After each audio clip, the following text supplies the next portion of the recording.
속으로. 최근에 미국의 증권시장이 뜨겁게 상승하는 이른바 불 마켓이 지속되고 있습니다. S&P 500 지수의 경우는 연말까지 6,000포인트에 도달할 것이다 라는 전망도 나오고 있습니다. 또 코로나19 대유행 이후에 글로벌 투자 자본이 다변화되기는커녕 미국으로의 쏠림 현상이 더 심화된 것으로 나타났습니다. 또 3년 이상 지속되고 있는 대한항공과 아시아나항공의 지루한 합병 작업이 미국 정부의 승인만 남겨두면서 이제 마무리 수순으로 향하고 있는 것 같습니다. 자, 봉화식 기자. 안녕하십니까? 지금 미국의 주식시장을 보면은 무더워진 여름 날씨처럼 유례없는 화랑세를 이어가고 있네요. 오늘 아침은 등락을 거듭하고 있는데요. 그 주식 투자하시는 분들 요즘 기분이 좋으실 것 같습니다.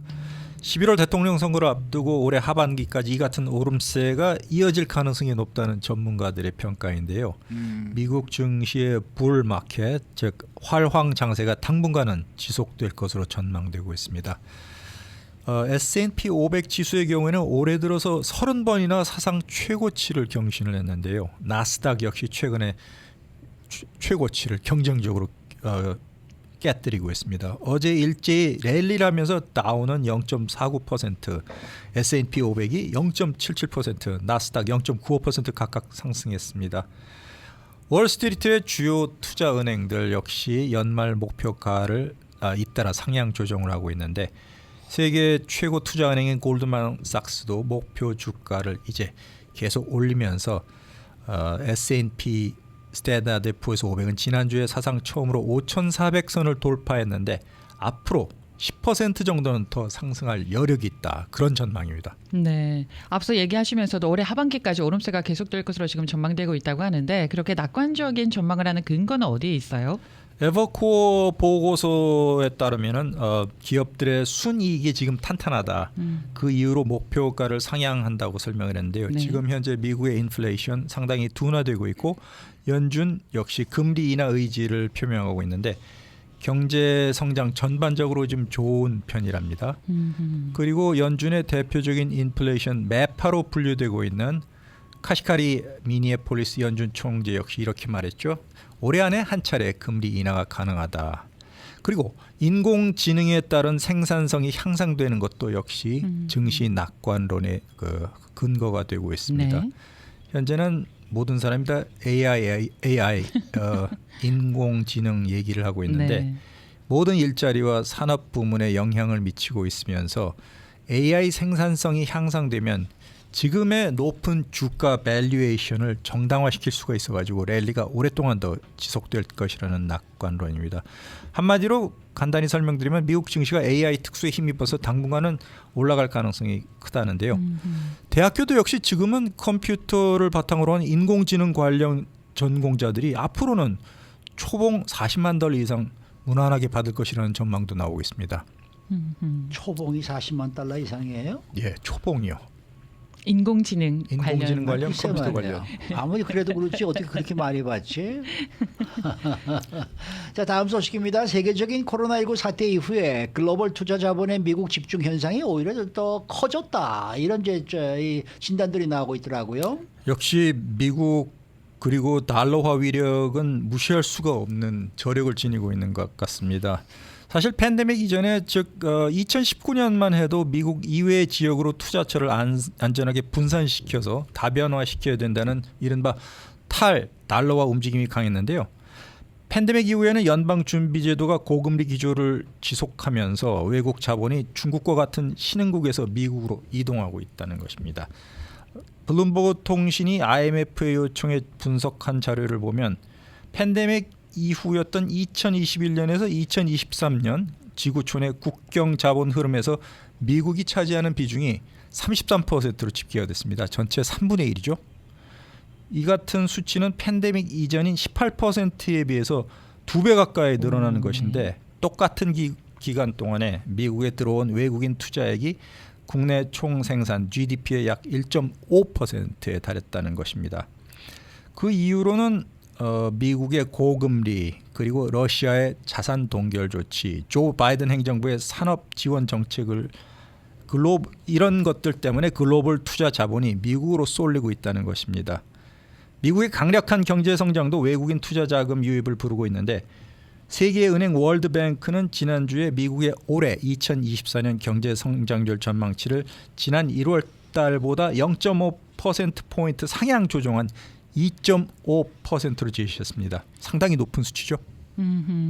그 세계 투자 자본이 미국으로 모이는 그 현상의 원인에 러시아 자산 동결도 꼽으셨어요. 그 네. 얘기는 러시아 우크라이나 전쟁이 그렇게 영향을 미쳤다 이렇게 또 분석이 되겠네요. 코로나 사태가 다소 진정되고 있던 시점에 동유럽에서 전쟁이 터졌죠. 네. 서방의 제재가 이어졌고 러시아 자산을 동결시켰고 외국 투자자들은 자본의 국경 간의 자유로운 이동이 어렵게 됐습니다.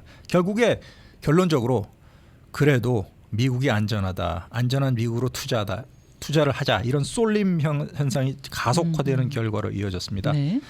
그리고 일부에서는 기축통화 달러의 지배력에 대한 의문을 지니고 있지만 미국 금리가 수십 년 만에 최고 수준으로 오르면서 지금 해외 투자자들에게 미국이 아주 커다란 매력으로 작용하고 있다는 것입니다. 네.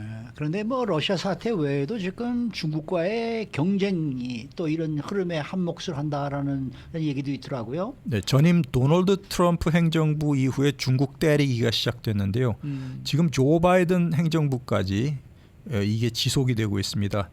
시진핑의 중국과 패권 경쟁 중인 미국이 지금 재생에너지 그리고 반도체 생산 촉진을 위해서 수십억 달러 규모 지원 정책을 적극적으로 펼친 것이 외국인 직접 투자 유입으로 이어졌죠. 미국에 그러니까 돈이 많이 들어오고 있다는 얘기인데요. 바이든 행정부로부터 66억 달러 지원을 받고 있는 대만의 TSMC 시스템 반도체는 미국 현지 공장 설립에 650억 달러 투자했습니다. 그리고 한국의 삼성전자 역시 64억 달러 규모의 지원을 받고 미국 현지에 440억 달러를 투자하기로 결정했습니다. 미국이 외국 큰손으로부터 인기 투자처로 각광을 받고 있는 사이에 반대로 지정학적 경쟁 국가인 중국은 외국인 자본이 유출이 되고 있습니다. 돈이 빠져나가고 있죠. IMF에 따르면은 중국의 비중이 팬데믹 이전에는 10년간 평균 7%였습니다. 그런데 팬데믹 이후인 2021년에서 2023년 사이의 평균 비중이 3%로 절반 줄어들었습니다. 중국 자체 상무부 발표에 따라도 중국 안으로 들어온 외국 투자 금액이 전년 대비 8% 줄었고 올해 1월에서 4월 사이에는 한 해 전 같은 기간보다 무려 28%나 줄어들면서 중국 안에 있는 달러가 밖으로 많이 빠지고 있는 네. 그런 근데 상황입니다. 이건 중국 정부의 잘못도 있지 않습니까? 너무나 그렇죠. 폐쇄적인 정책을 많이 펼치니까 한국 기업들도 뭐 들어갔다가 나온 데가 얼마나 많아요. 그러니까 뭐 다른 나라 탓할 것도 없을 거고 대중국은. 그 황금알을 낳는 거위였던 홍콩마저 민주화를 글쎄요. 탄압하면서 지금 엉망이 돼가고 있는데 전문가들이 이제 본격적으로 세계 자본 흐름이 팬데믹 이후에는 확실히 미국으로 방향을 틀었다 이렇게 말하고 있습니다.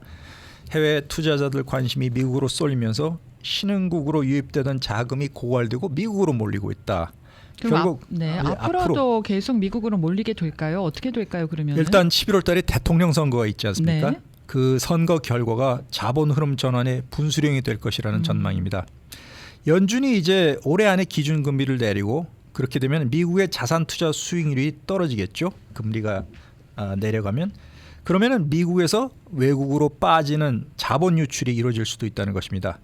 만약에 도널드 트럼프 전 대통령이 재선에 성공한다면 바이든 행정부가 지금 추진하고 있는 산업 지원 정책을 다시 바꿀 가능성이 다 바꿀 있는데요. 거예요 아마. 네. 다 바꿀 수도 있고 상당수 바꿀 수도 있는데 어쨌든 저는 100% 바꾼다고 이 양반은 트럼프는 마가 네. Make America Great Again 다시 미국을 위대하게 하자. 네. 또 Buy America 무조건 미국 제품만 사 쓰자 이런 애국심을 고취시키기 때문에 만약 트럼프가 재선에 성공한다면 해외 기업의 미국 이탈 움직임이 나타날 수 있다는 그런 전망입니다.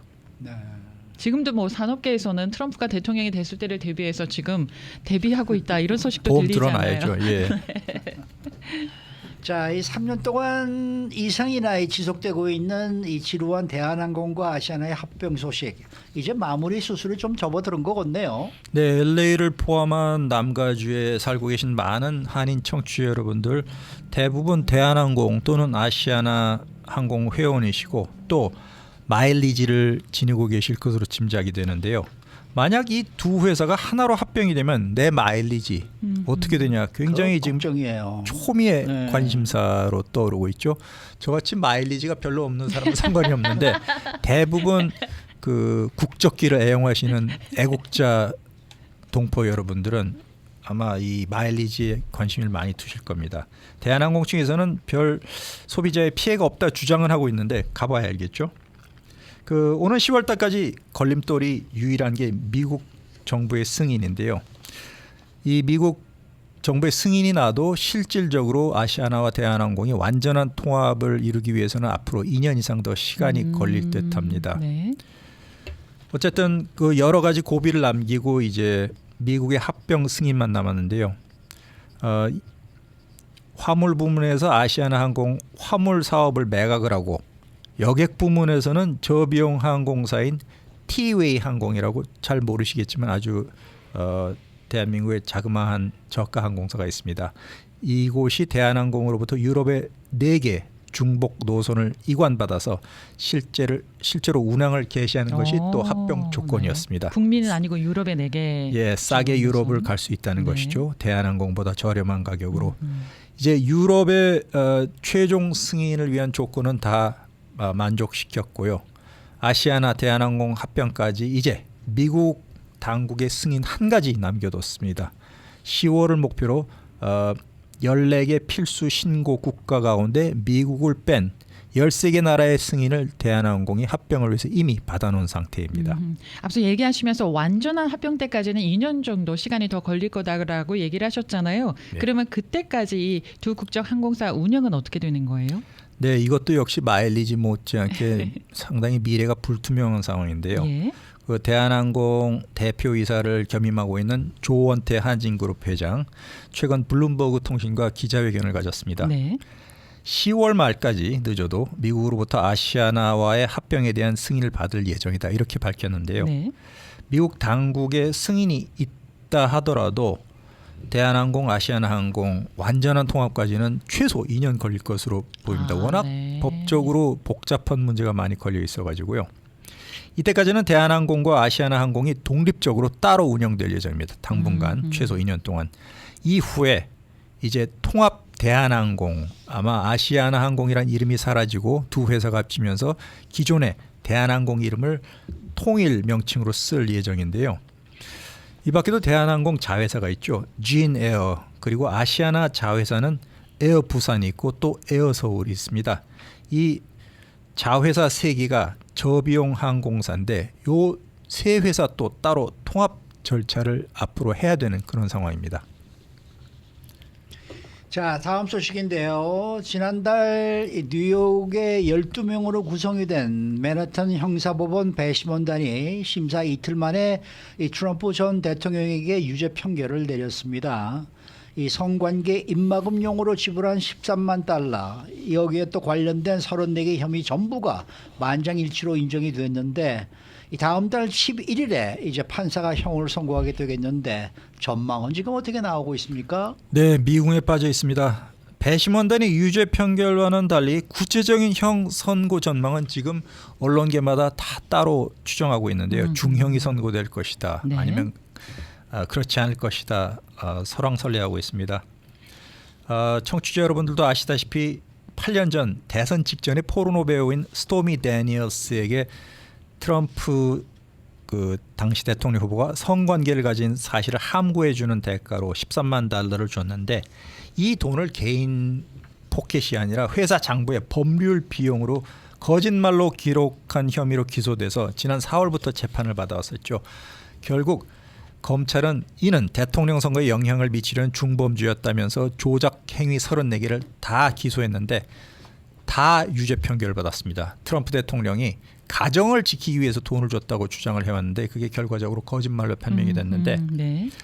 일단 이번 사건 유죄 판결이 대통령 후보인 트럼프에게 불리하게 작용될 것이라는 관측이 여론조사를 통해서 제기가 됐지만 실제로 지난해 기소 직후부터 공화당 지지층이 강하게 결집하면서 꼭 11월 선거에서 트럼프가 불리하지만은 않을 것이다.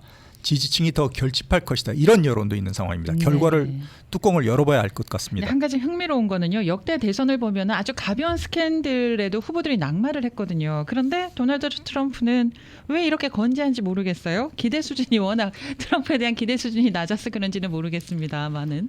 세상이 변해서 그런 건데요. 네. 20세기 초만 하더라도 미국에서 정치인 섹스 스캔들 아무 문제 안 됐습니다. 네. 100년도 더 된 지난 1920년 대통령 선거에서 공화당 후보였던 워렌 하딩 후보 이렇게 얘기했죠. 나는 씹는 담배, 술 좋아한다. 친구의 부인과도 관계를 맺고 있고 지금도 진행 중이고 30살 어린 여성과의 혼외 자식까지 있다. 이거 말고는 나는 숨길 거 전혀 없다. 이렇게 당당하게 말했는데 네. 워렌 하딩이 대통령으로 당선이 됐습니다. 그래요? 네. 그리고 그 유명한 플레이보이 대통령, 잘생긴 아이리시 출신인 존 F 케네디 대통령 역시 1960년 리처드 닉슨과의 대통령 선거 때 뭐 이런 스캔들 아무 일 없이 무난히 넘어갔습니다. 네.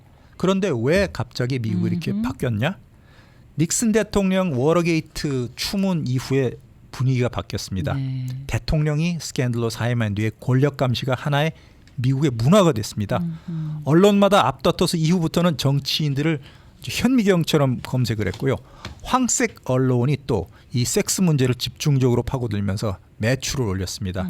그래서 지금은 이에 대해서 굉장히 보수화를 띠고 있는 그렇게 변한 것입니다. 네. 근데 뭐 트럼프 대통령도 이 중도층에서는 지금 지지율이 떨어지고 있다는 소식도 또 들리고 있어요. 네. 그러니까 뭐 두고 봐야죠. 뭐 수고 많으셨습니다. 봉화식 기자였습니다.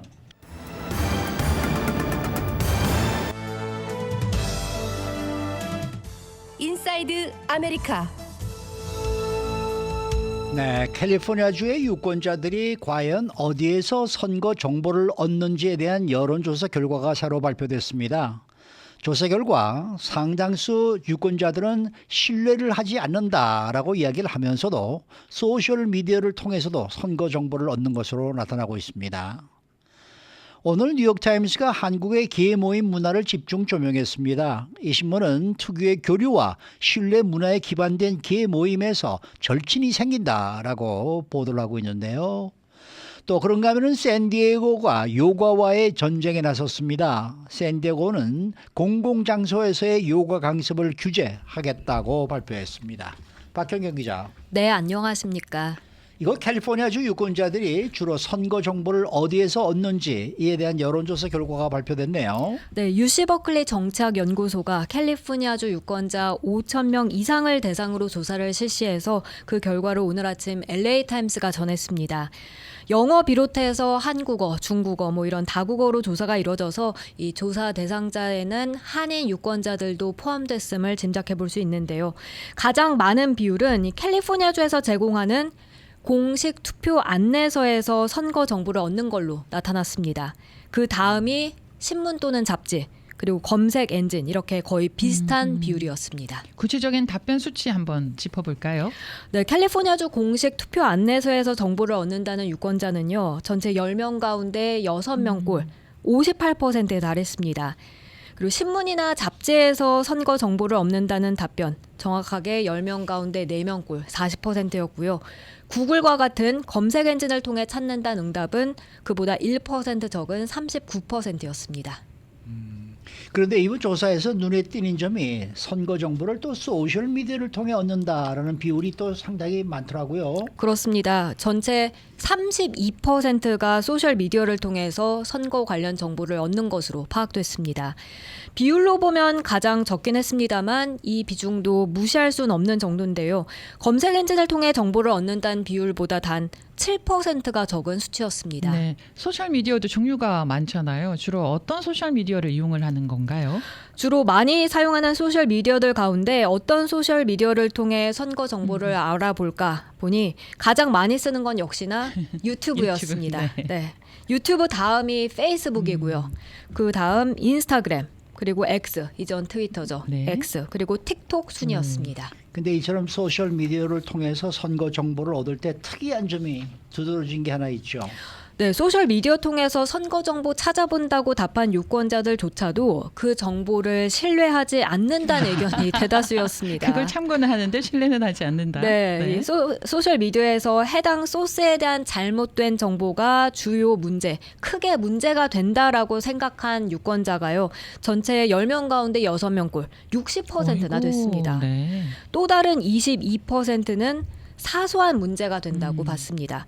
뭐 어찌 됐든 문제라고 답한 비율을 다 합쳐보면 10명 가운데 8명꼴 이상인데요. 캘리포니아 커먼커즈의 조나단 메타스타인 사무국장은 80% 이상이 소셜미디어에서 보는 뉴스가 진실되지 않거나 정확하지 않다고 걱정하는 것이 이번에 나타났다고 밝혔습니다. 그러면서 우리의 정보 생태계가 위험에 처해 있고 그걸 모두가 잘 알고 있다고 지적했는데요. 따라서 우리 삶에 상당한 영향을 미치는 이 기술에 대해서 보다 광범위한 관리가 잘 이루어져야 한다고 강조했습니다. 진짜 유튜브 들어가 보면 정말 가짜 뉴스들이 너무나 정말 많아요. 너무나 맞아요. 많아요. 네, 네. 그러면 나이에 따라서도 혹시 선거 정보를 얻는 그 경로가 좀 다르지 않을까 싶은데요. 차이가 좀 있었어요? 네, 차이가 많이 났습니다. 아, 예. 노년층 유권자들은 안내서, 신문, 텔레비전 이런 보다 공식적이고 전통적인 소스를 더 많이 찾아봤고요. 예. 반면 젊은 층은요, 이 소셜 미디어, 구글과 같은 그런 검색 엔진 그리고 가족, 친구들을 많이 선호하는 것으로 조사됐습니다. 앞서 그리고 가장 많이 보는 소셜 미디어가 유튜브라고 전해드렸는데요. 네. 젊은 유권자들에게 가장 인기 있는 소셜 미디어는 다릅니다. 유튜브가 아니라 네. 인스타그램인 아, 것으로 나왔습니다. 그렇군요. 자, 다음 소식입니다. 오늘 아침 뉴욕타임스에 한국의 기회 모임에 대한 내용이 실렸네요. 네, 뉴욕타임스가 오늘 개모임 문화를 집중 조명했습니다. 한국 개모임은 이곳 한인 사회에서도 사실 행해지는 모습 자주 볼 수 있는데요. 개모임, 영어로는 어떻게 적었는지부터 살펴보겠습니다. 궁금하네요. 네. 뉴욕타임스는 개모임을 영어 발음 나는 그대로 개모임, 그러니까 GYMOIM 이렇게 적었고요. 네. 그러고서 그걸 영어로 Saving Group, 그러니까 저축 그룹이라고 아하, 번역했습니다. 예. 신문은 한국에선 친구들이 이제 휴가, 식사, 기타 사교 활동을 위해서 저축하는 개모임을 만드는 게 일반적이라고 소개했습니다. 조만간 영국의 옥스퍼드 사전에 개모임이라는 단어가 올라갈 수도 있겠습니다. 자, 신문이요. 실제로 개모임을 하는 우리 한인의 사례를 올렸다고요? 네, 32살 김모 씨, 또 35살 이모 씨 이렇게 두 명의 사례도 다뤘는데요. 예. 전직 교사이자 주부인 김 씨는 2014년 한 모임에서 만난 두 친구와 개모임을 만들어서 지금까지 이어져 오고 있다고 합니다. 네. 이들은 모임을 통해서 10년 동안 300만 원 이상을 모았고 이 돈으로 작년 가을엔 다 같이 부산을 여행하고 왔다고 하네요. 예. 세 친구는 각자 업무와 가족 일로 바쁘지만 그래도 개모임 덕분에 가까운 사이를 계속 유지할 수 있다고 전했습니다.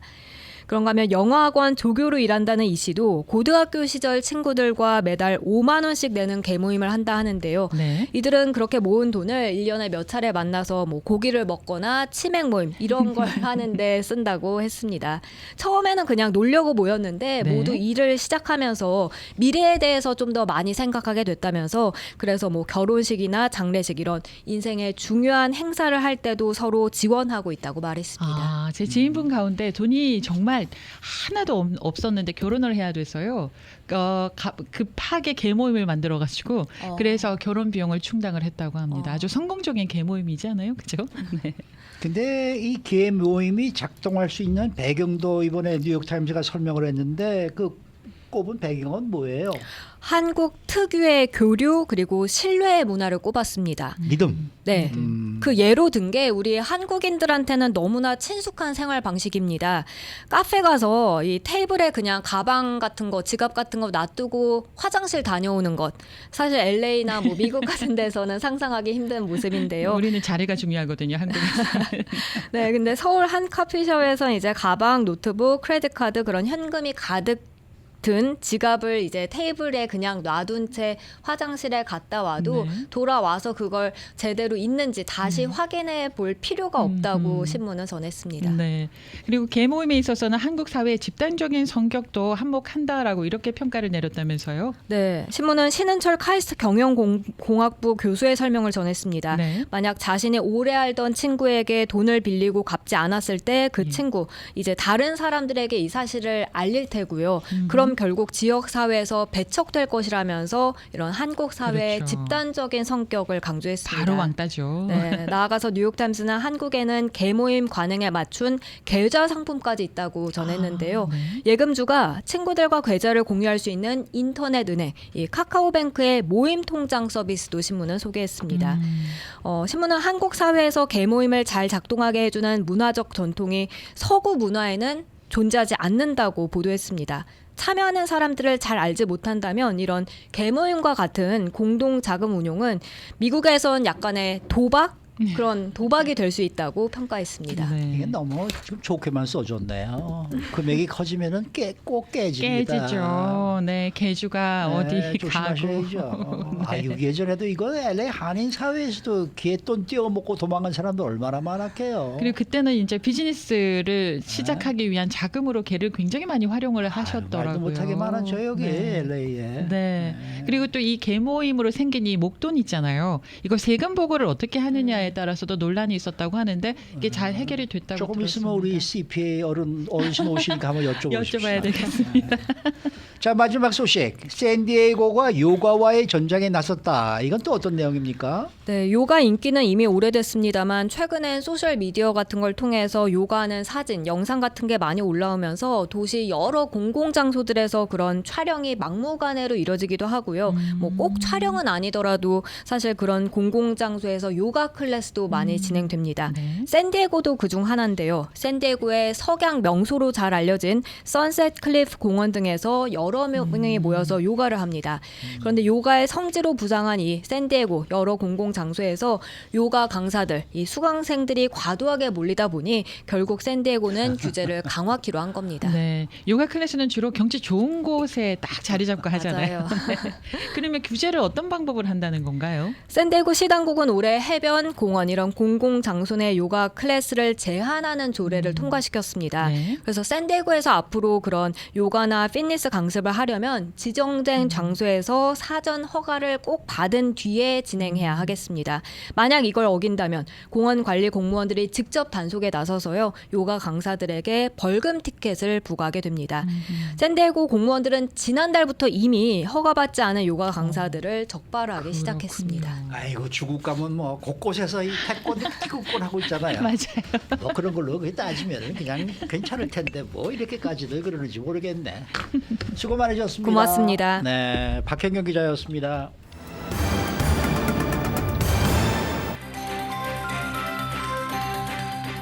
데일리 브리핑. 네, 오늘은 임춘택 회계법인의 대표이신 임춘택 CPA 모십니다. 어서 오십시오. 예, 안녕하세요.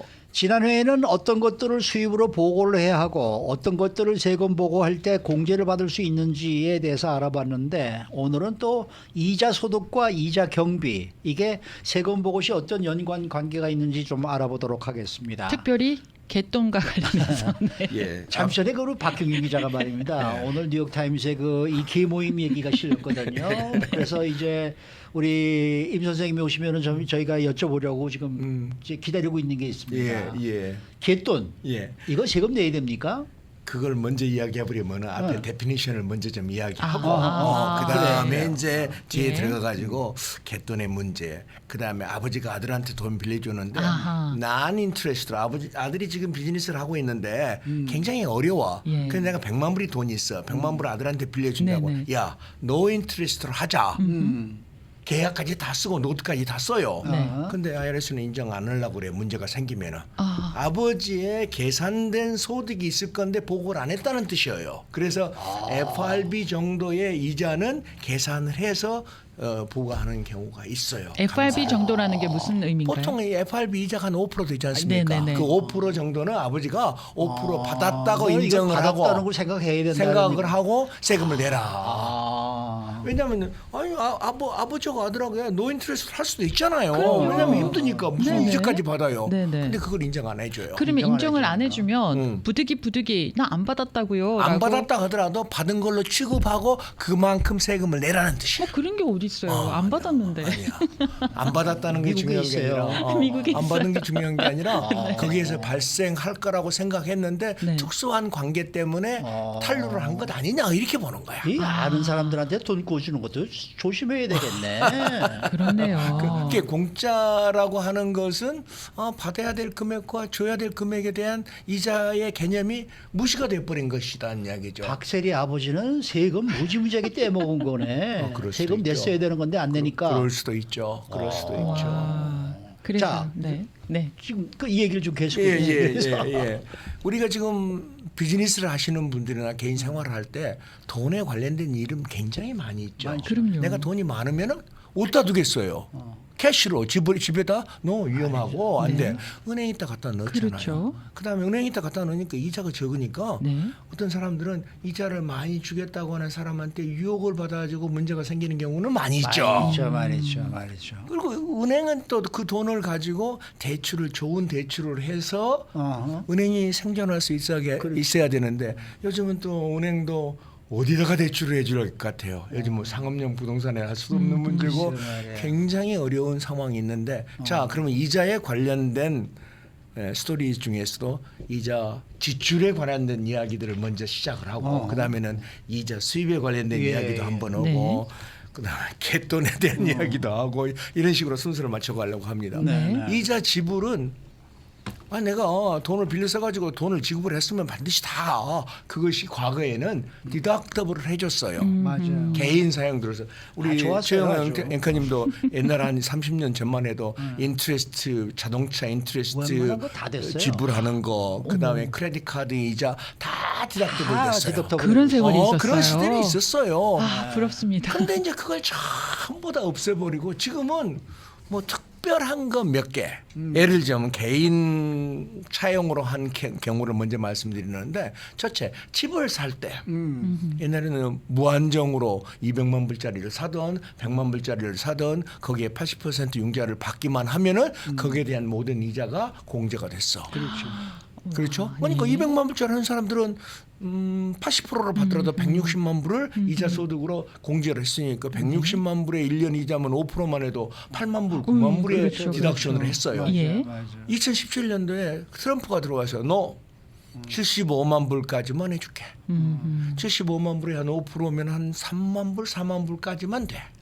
그러니까 그 자체도 안 돼. 그 대신 한 가지 좋은 것은 75만 불까지인데 집이 두 채가 있을 수도 있어요. 예. 내가 산 거 빼놓고 우리 어머니가 살 수도 있고 우리 아들네가 살 수 있어요. 근데 수입은 없는 거예요. 그럴 때는 거기까지 합해서 모기지 금액이 75만 불이에요. 75만 불까지 디덕션 해준다는 뜻이 아니라 네. 두 개 합해서 75만 불까지는 디덕션을 한다. 예. 또 집을 담보로 해가지고 라인 오브 크레딧을 옛날에는 많이 썼잖아요. 많이 예. 썼죠. 에퀴티가 많이 오르면 그것도 안 된다. 그것도 안 되는 거예요. 이제. 그러니까 뭐 이것도 없애주고 저것도 없애주고 그러니까 이제 몇 가지밖에 안 남았어요. 몇 가지 남았다는 것은 뭐냐면은 인트레스트 뭐 모게지 빼놓고 그다음에 크레딧 카드, 자동차 융자 이건 다 없어졌고 네.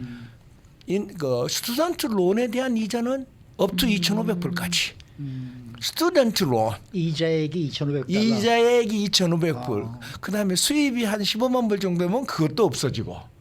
그것도 또 없어졌죠. 야, 점점 이게 그러니까 1년에 빡빡해지네. 2,500불에 1년에 2,500불. 아이, 또 25,000불도 아니고 2만 원 전부도 아니고 실제로 많이 내는 사람들이 있어요. 특히 어떤 사람들이냐면은 네. 메디컬 스쿨 나온 사람들은요. 그러니까요. 이자가 몇만 불 되는 사람도 있어요. 맞습니다. 근데 해주는 신용만 했죠. 2,500불. 그것도 너 메디컬 닥터에서 돈 많이 벌지? 그러면 그것도 안 되고 뭐 이런 것들이 좀 있고. 예. 그다음에 이제 비즈니스에 이제 관련된 이자들이 있어요.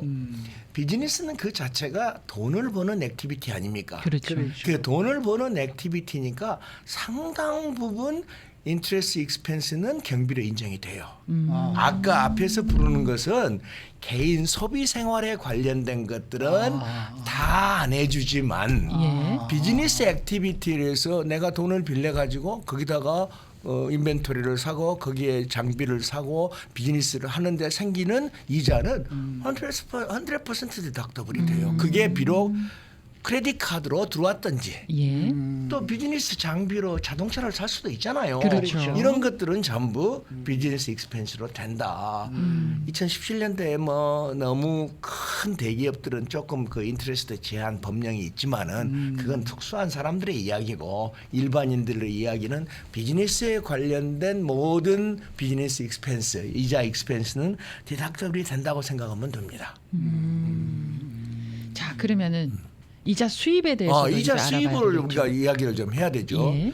이게 받는 측은 얼리미티하게 많이 받으려고 그래요. 예외 조항을 적게 내놓고. 네. 이게 이자 경비를 인정해주는 디덕션은 많은 제한을 가해버리고. 그래서 결과적으로 수입을 IRS는 많이 걷어내기 위한 방법을 쓰고 있어요. 거의가 다 돈을 버는 것이 있으면 해라. 아까도 좀 이따 이야기했지만 갯돈도 네. 예를 들면 인컴이 있으면 다 보고 하라는 이유는 무조건 다 해라. 예를 들면 영국 같은 경우는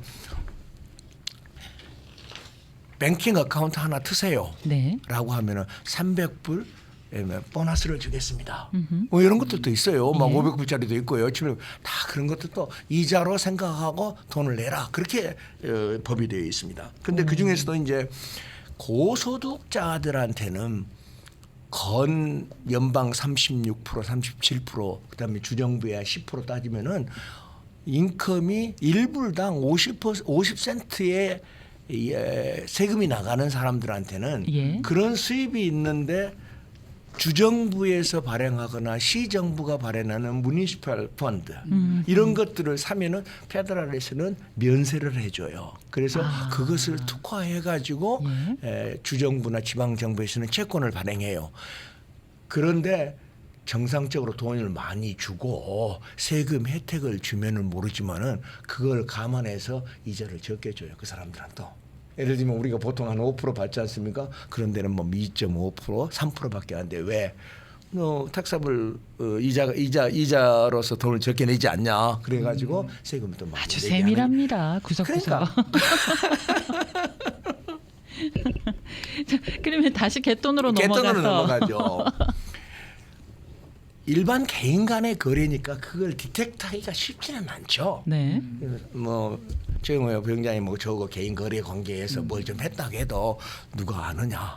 그런데 누가 모르는 다 다른 것들은 은행이나 증권회사나 채권 은행들과의 관계이기 때문에 숨길 수가 없어요. 숨길 수가 없고. 숨길 수가 없어. 그 사람들이 다 보고를 해버리니까. 네. 근데 두 사람 사이 아니면 10명의 개원들과의 관계에서는 모를 수도 있어요. 그것까지 알아가지고 다 보고하십시오라고 저희들까지 그렇게 그냥 부담스럽게 하지는 않아요. 근데 어떤 사람은 특별하게 감사가 걸려가지고 감사 걸리면은 3년치 뱅크 스테이트먼트 다 갖고 오세요라고 하면은 뱅크 스테이트먼트에서 돈이 달랑달랑 하는 사람들이 엄청나게 많아요. 그러면 이게 뭡니까라고 물어볼 것 아닙니까? 그렇죠. 야, 그건 갯돈이다. 뭐 설명하기도 어렵지만 이런 코리안 커뮤니티에서는 이렇게 가서 돈을 모아가지고 한 사람한테 몰아줌으로써 그때 당시에 처음 이민자 가족들이 와가지고 크레딧 히스토리가 있습니까? 돈이 있습니까? 그렇죠. 그러니까 갯돈을 통해가지고 비록 고금리지만은 그때는 장사만 해가도 돈이 됐으니까. 그래서 일본을 탄 사람들은 돈을 적게 가져가고 20개월 동안에 돈을 많이 내지 않습니까? 그 차이가 뭐겠어요? 인터넷 수입이에요. 그렇지. 그럼 뒤에 사람들은 뭐예요? 적게 내고 나중에는 많이 타지 않습니까? 그건 인터레스트 이자예요. 그렇지. 그러니까 이 두 개의 관계에서 내야 되지 않냐? 법은 그렇게 돼 있어요. 이자에 대해서만 내면 되는 거죠. 그럼요. 세금은? 이자에 대해서 그건 이자에만. 이제 나중에 이제 이 돈이 어디서 나왔냐 하는 것은 또 디프런 어프로치죠. 이제 뭐 돈이 캐시로 막 들어오고 막 그런 분들은 또 문제가 생기겠지만은 네. 이자의 측면만 우리가 지금 오늘 이야기하자면은 그 사람들은 또 이자를 계산해야 되죠. 그래서 지금은 계획가 많이 이제 활성화되지 않고 이자는 별로 없어진 왜냐하면은요 것 같아요. 은행이 발달했잖아요. 그렇죠. 그다음에 뮤추얼 펀드가 많이 발달했잖아요. 증권회사가 많이 발달했잖아요. 그다음에 신용금고, 그다음에 크레딧 카드가 많이 발달했잖아요. 웬만한 사람은 맘만 먹으면 업투 10만 불까지는 크레딧 카드에서 돈을 빌려 써요. 여기서도 빌려 쓰고 저기서도 빌려 쓰고 그다음에 미니멈 페이만을 하기만 하면은 크레딧 카드 컴퍼니가 시비를 걸지를 않아요. 또 어느덧 한도 2만 불, 3만 불 줘가지고 많은 분들이 5만 불, 10만 불씩 융통을 하는 경우가 많아요. 비즈니스 융통으로. 그리고 또 어카운트 새로 열면은 1년 무이자 그래가지고 1년 무이자도 해주고. 여기 뭐 이자를 내야 되는 크레딧 카드가 있으면 트랜스퍼 해가지고 해주고. 또 1년 동안 무이자로 무이자로 가고 해주고. 이렇게 융통을 잘 하시는 분들도 잘해줘. 계시더라고요. 그러니까 네. 개의 흐름이 좀 사양화 되어가고 맞아요. 있다. 저는 그렇게 보고 있어요. 그러니까 예전에는 말이죠. 우리 한국 분들이 미국에 처음 오셔가지고는 은행도 못 믿었어. 그러니까 개인끼리 서로 돈 주고받으면서 그냥 개돈도 하고 개모임도 하고 그랬죠. 요새는 그런 사람들은 별로 없는 거 같아요. 네, 그래도 히스토리죠, 그러니까. 네, 죄송합니다. 네. 크레딧 히스토리가 적어서 그렇게 하면서 비즈니스 하면서 크레딧 쌓아가지고. 쌓아가지고 이렇게. 근데 또 개돈 부어가지고 저 비즈니스 성공하신 분들도 굉장히 많죠. 많아요. 굉장히 네, 많죠. 저 비즈니스 저 구입하셔가지고 맞아요. 그걸로 저 네. 이 저- 그때 땅을 샀었더라면 맞아. 맞습니다. 그런 분들이 많으셨어. 네. 비즈니스 자체는 별로 인컴이 없는데 아. 돈이 돌아가는 속도가 있지 않습니까? 맞아요. 그 속도 그렇죠. 중에서 한 네. 10만 불, 20만 불을 빼가지고 부동산 하나 샀어. 그게 나중에 500만 불이 된 거예요. 맞습니다, 맞습니다. 오늘 말씀 잘 들었습니다. 네, 감사합니다. 네, 지금까지 임춘택 회계법인의 대표이신 임춘택 CPA 함께했습니다.